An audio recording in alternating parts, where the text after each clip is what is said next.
You've always played so young. I know. So amazing. That is what we call in the business longevity. What's up, everybody? I am Corbin Bleu. And I am Jason Earles, and today we are doing The Breakdown with Cosmo. We're going to be reliving some of the crazy, funny, and maybe embarrassing moments of our career and give you the scoop on what really happened. Oh, Galaxy Quest!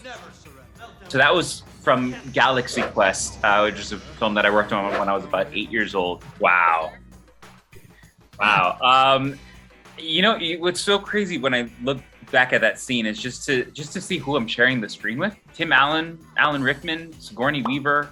That entire cast was just a bunch of heavy hitters, and I was, I think, all of 8 years old. I had no idea just how much experience I was receiving in one instant. It was so much fun. It's just like a spoof on Star Trek, so they really did recreate that entire ship.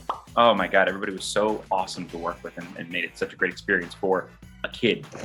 This is like OG. I think this is legitimately the first acting job I ever had in my life. This is the opening of National Treasure. If you're kidding. Yeah.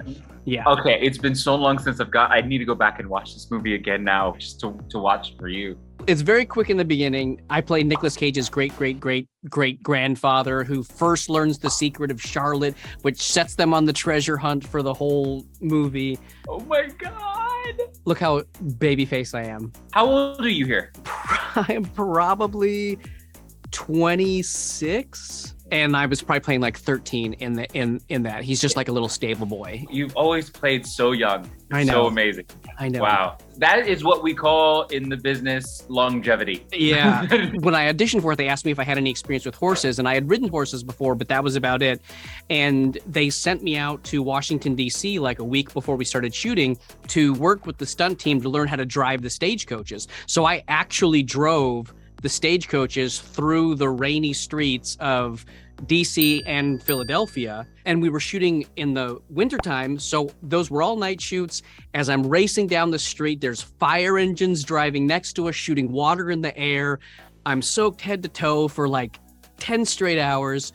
It was the most physically uncomfortable I've ever been, but it was my very first thing ever done on film, and I was beyond excited to be there. I literally just have like a million memories from the little clips in the very beginning of this. So this is the OG High School Musical movie where I do play Chad Dan.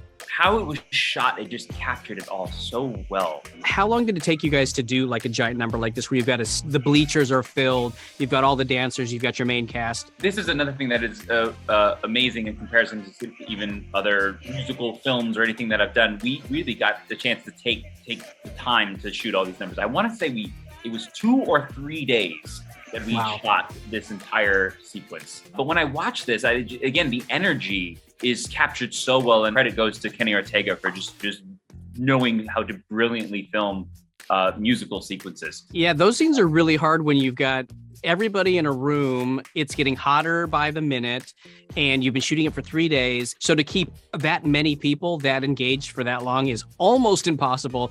And yet every time I watch this stuff, I'm blown away with how literally hyped everyone is for every frame of the whole number. And that's in all of the musical numbers in the High School Musical movies. That is something when I go back and watch it as an adult now to see it, I'm like, it's a feat in itself. It's another reason why I think it unfolded. Oh my goodness gracious. This doesn't happen very often, actually. We did 101 episodes of Hannah Montana, the series, on a soundstage with a live audience. And somehow we convinced them to let us do Hannah Montana, the movie. And it was one of the best experiences ever, other than this scene. So while this was going on, kids, who wants to see a real? The animal trainer came up to me and gave me the leash for the ostrich and says, don't pull on this. Like, no matter what happens, no matter what the ostrich does, do not pull on this. And I'm like, why am I holding it? I don't have any control over the ostrich. And he's like, I don't know, just don't pull on it. I go, the only thing I hope is, dear God, please don't let this ostrich bite me in the face. And the first take bit me right above the lip. Ooh. And so I had probably 7 hours of scenes to shoot with this ostrich throughout the course of the day, and it would not stop pecking me and biting me. At one point, it's just hammering my chest with his bill. It was the hardest day as a professional I think I've ever had because I just wanted to turn him into an ostrich burger. I knew I was in trouble the second that the trainer gave me the leash, and I looked at his knuckles, and his knuckles were bloody from where the ostrich had like pecked his hands. But the movie itself was one of the most gratifying experiences ever because we hadn't seen each other in forever, like the whole cast. So we went to Tennessee to shoot this movie where the Cyruses are actually from. And my first day shooting was a scene where it's Billy Ray and Miley and me in the pickup truck driving out to the farm. And it really felt like a homecoming for me. It felt like it was like putting on your favorite warm sweater and like you were in the right place at the right time. So this is an interesting show. This is Just Roll With It, which is another Disney sitcom that I did a guest star on where I'm sort of this sleazy music manager. This was one of the first times on a Disney show where I make a pretty direct Hannah Montana, like self-deprecating joke or reference. I'm trying to convince her to like sign with me as a label. I just love that even from this clip, we get exactly who you are. From your outfit, the AirPods in the ear, and just everything that you even just did with the character just now. I was like, yeah, I've met this guy. Yeah, I mean, what's funny is like I think I don't do a lot of things good as a entertainer. I don't sing, I don't dance, I don't like in it, but I'm funny usually. Yes, so this is from a Christmas Dance Reunion, which is a Lifetime film that I did with my High School Musical co-star Monique Coleman. This movie was so special for so many reasons. One, we shot this late 2020.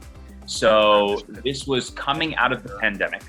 None of us had worked. You know, I had work lined up that had all been pulled. Same thing with Monique, same thing with my wife, Sasha Clemens, who's also an actress. And the three of us all were a part of this film. Monique's character has just returned to the hotel where her family would always spend every Christmas, which is now going to be closing.